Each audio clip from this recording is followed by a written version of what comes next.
प्रभु यीशु मसीह के नाम में सभी को जय मसीह की। प्रिय भाई और बहनों, मैं महान परमेश्वर का धन्यवाद देती हूँ इस समय के लिए। उसी प्रकार से मैं अपने आत्मिक माता पिता का भी धन्यवाद देती हूँ।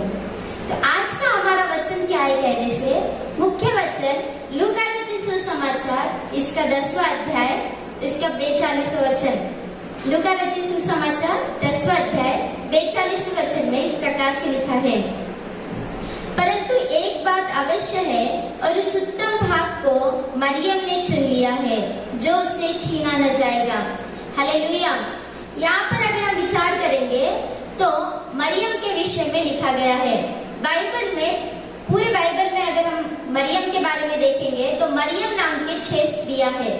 उन 6 स्त्रियों में एक मरियम, मार्था की बहन और लाजर जो मरकर 4थे दिन प्रभु ने उसको जिलाया है, उसकी बहन के विषय में हम ध्यान करने वाले हैं। तो इस मरियम के विषय में बाइबल में अगर हम विचार करेंगे तो ये मरियम के घर में यीशु मसीह 3 बार गए करके हम देख सकते हैं। इस मरियम के माता पिताओं का नाम बाइबल में लिखा नहीं है, लेकिन परमेश्वर के द्वारा, पवित्र आत्मा के द्वारा एक अच्छी गवाही को प्राप्त की हुई ये स्त्री थी।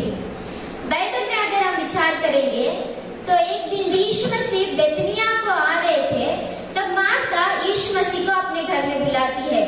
जैसे यीशु मसीह मार्था और मरियम के घर में आते हैं, मार्था तो अपना काम करने के लिए यीशु मसीह को कुछ बना के देना चाहिए करके वो अपना काम करने के लिए चली जाती है। लेकिन मरियम को अगर हम देखेंगे तो मरियम यीशु मसीह के पैरों के पास बैठकर यीशु मसीह बताने वाले वचन को सुन रही थी। उतने में ही मार्था वहां से आकर इस प्रकार से कहती है, हे प्रभु, मैं अकेली काम कर रही हूँ और मरियम मेरे साथ काम करने के लिए, मेरी सहायता करने के लिए नहीं आती है। इस बात की आपको चिंता नहीं है क्या करके मार्था यीशु मसीह को कहती है। तब यीशु मसीह मार्था के साथ इस प्रकार से कहते हैं, हे मार्था, बहुत सारे कामों को अपने दिमाग में रखकर असली बात को तू भूल गई है और मरियम ने उत्तम भाग को चुन लिया है करके मार्था के साथ यीशु मसीह कहते हैं। देखिए प्रियो, अगर हम यहाँ पर देखेंगे तो खुद यीशु मसीह के द्वारा ही एक अच्छी गवाही को मरियम यहाँ पर प्राप्त कर रही है करके हम यहाँ पर देख सकते हैं। तो मरियम के जीवन से अभी हम आगे कुछ बातों को सीखने वाले हैं। सबसे पहली बात हम मरियम के जीवन से क्या सीख सकते हैं कहने से, लूका रचित सुसमाचार के 10वें अध्याय के 38 और 39वें वचन को पढ़ेंगे तो जब यीशु मसीह मार्था और मरियम के घर में आते हैं, मरियम यीशु मसीह के पैरों के पास बैठती है। यहाँ पर अगर हम देखेंगे, मरियम अपने आप को नम्र करके, अपने आप को छोटा करके यीशु मसीह के नाम की वहाँ पर महिमा की, यीशु मसीह को बड़ाई करके हम देख सकते हैं। देखिए यहाँ पर मरियम ने उत्तम भाग को चुन लिया। लेकिन आजकल अगर हम विचार करेंगे तो मनुष्य को ये समझ में नहीं आ रहा है कि कौन सी बात उत्तम है और कौन सी बात उत्तम नहीं है, कौन सी बात कीमती है और कौन सी बात कीमती नहीं है, किस बात को हमें महत्व देना है और किस बात को हमें महत्व नहीं देना है, ये आजकल के बहुत सारे लोगों को समझ में नहीं आ रहा है। उतना ही क्यों, अगर हम मार्था और मरियम के घर को विचार करेंगे, इनके परिवार में ही मरियम को जो बात समझ में आया वो बात मार्था को समझ में नहीं आई। आजकल भी बहुत सारे लोगों को ये समझ में नहीं आ रहा है कि किस बात को हमें महत्व देना है और किस बात को हमें महत्व नहीं देना है, कौन सी बात उत्तम है और कौन सी बात उत्तम नहीं है। लेकिन मरियम के जीवन को अगर हम विचार करेंगे तो मरियम ने तो यीशु मसीह के चरणों में बैठकर, यीशु मसीह के पैरों के पास बैठकर अपने आप को नम्र करके, अपने आप को कम करके यीशु मसीह को बड़ाई करके हम यहाँ पर देख सकते हैं। तो आज हमारे जीवन किस प्रकार से है, हमें अपने आप को एक बार परखना चाहिए। मरियम के जीवन से दूसरी बात को हम क्या सीख सकते हैं कहने से, यीशु मसीह का वचन सुन रही थी करके लूका रचित सुसमाचार के 10वें अध्याय के 39वें वचन को पढ़ेंगे तो वहाँ पर इस प्रकार से लिखा है, जब वो यीशु मसीह के चरणों में बैठी तो वो यीशु मसीह का वचन सुन रही थी। वचन सुनने का स्वभाव हर किसी के अंदर रहना चाहिए करके हम यहाँ से मरियम के जीवन से सीख सकते हैं। वचन सुनने का, वचन को ध्यान करने का, वचन के अनुसार चलने का जीवन सभी के अंदर रहना चाहिए। मरियम परमेश्वर का वचन सुन रही थी। फिलिप्पी ने जब वचन बताया तब एक नपुंसक ने तुरंत बपतिस्मा लिया। उतना ही क्यों, पतरस ने जब वचन बताया तब 3000 लोग मन फिराकर बपतिस्मा चाहिए करके वचन में लिखा है। और एक बार जब पतरस ने वचन प्रचार किया तो सुनने वालों के ऊपर पवित्र आत्मा उतर के आया करके वचन में लिखा है। जब यीशु मसीह ने वचन बताया तब यीशु मसीह के वचनों को सुनकर चेलों ने अपना सब कुछ छोड़कर यीशु मसीह के पीछे हो लिए करके भी वचन में लिखा है। पौलुस और सिलास जब वचन प्रचार कर रहे थे तब लुदिया वचन सुन रही थी। जब लुदिया वचन सुन रही थी तब परमेश्वर ने उसके मन को खोल दिया करके वचन में लिखा है। देखिए प्रियो, अगर हम यहाँ पर विचार करेंगे तो वचन सुनने के द्वारा कितने अद्भुत चिन्ह चमत्कार यहाँ पर हुए। एक विश्वासी होने के नाते हमारे जीवन में भी वचन सुनने का, वचन सीखने का और वचनों को ध्यान करने का और वचनों के अनुसार चलने का जीवन रहना चाहिए करके मरियम के जीवन से हम दूसरी बात को सीख सकते हैं। तीसरी बात, मरियम के जीवन से हम क्या सीख सकते हैं कहने से, मरियम यीशु मसीह को पसंद आई हुई स्त्री थी। यहाँ पर अगर हम विचार करेंगे तो मार्था ने यीशु मसीह को अपने घर में बुलाया, लेकिन यीशु मसीह को जो महत्व देना चाहिए था वो मार्था ने नहीं दिया। लेकिन मरियम को अगर हम विचार करेंगे, मरियम ने यीशु मसीह को अपना महत्व दिया और यीशु मसीह का वचन सुनकर यीशु मसीह को पसंद आई हुई स्त्री की तरह हम देख रहे हैं। चेले लोग भी जब यीशु मसीह के साथ थे उन्होंने भी यीशु मसीह को सही रीति से नहीं समझा और सही रीति से यीशु मसीह को महत्व नहीं दिया। और मार्था भी यीशु मसीह को बुलाई, लेकिन यीशु मसीह को उसने सही रीति से नहीं समझा और इसे महत्व नहीं दिया। लेकिन मरियम यीशु मसीह को सही रीति से समझकर उसे महत्व दे रही है करके हम यहाँ पर देख सकते हैं। मरियम ने जो किया वो बात यीशु मसीह को पसंद आई।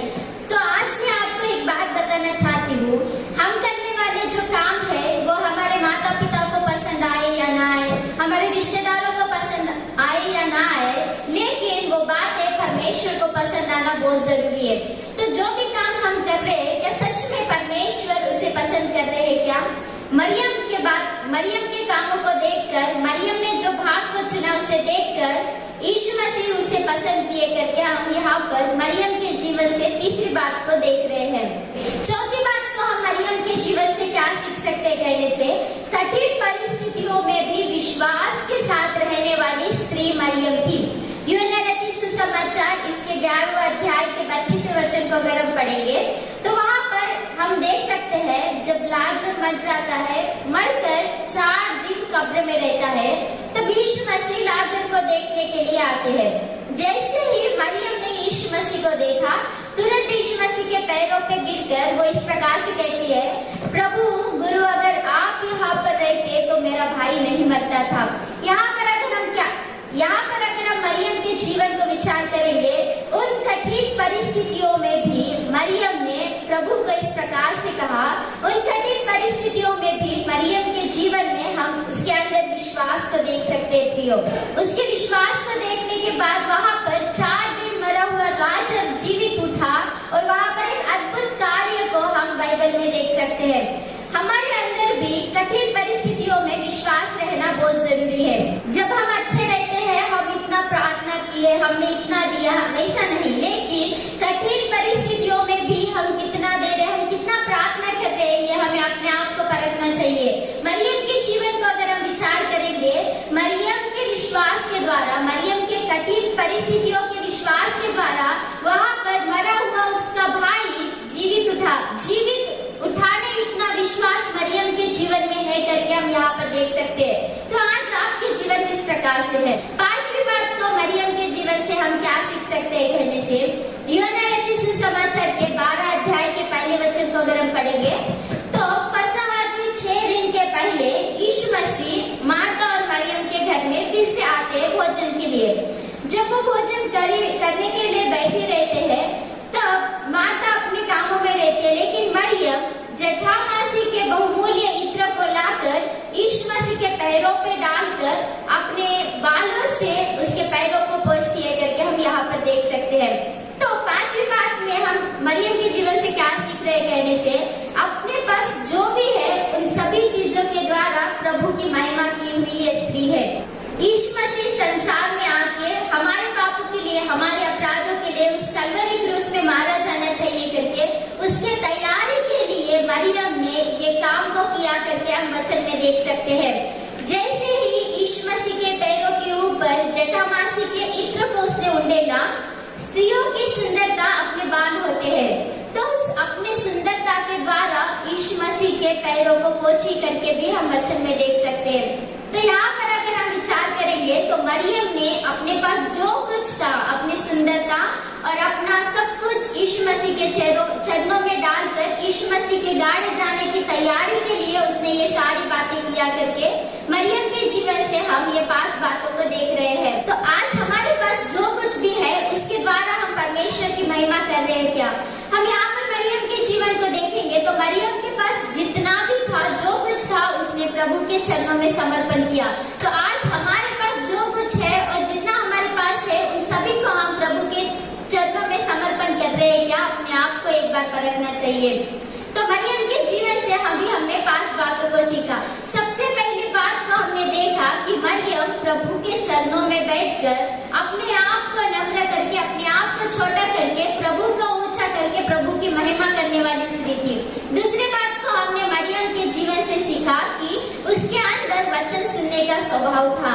और तीसरी बात को हमने क्या देखा कहने से, वो प्रभु को पसंद आई हुई स्त्री थी।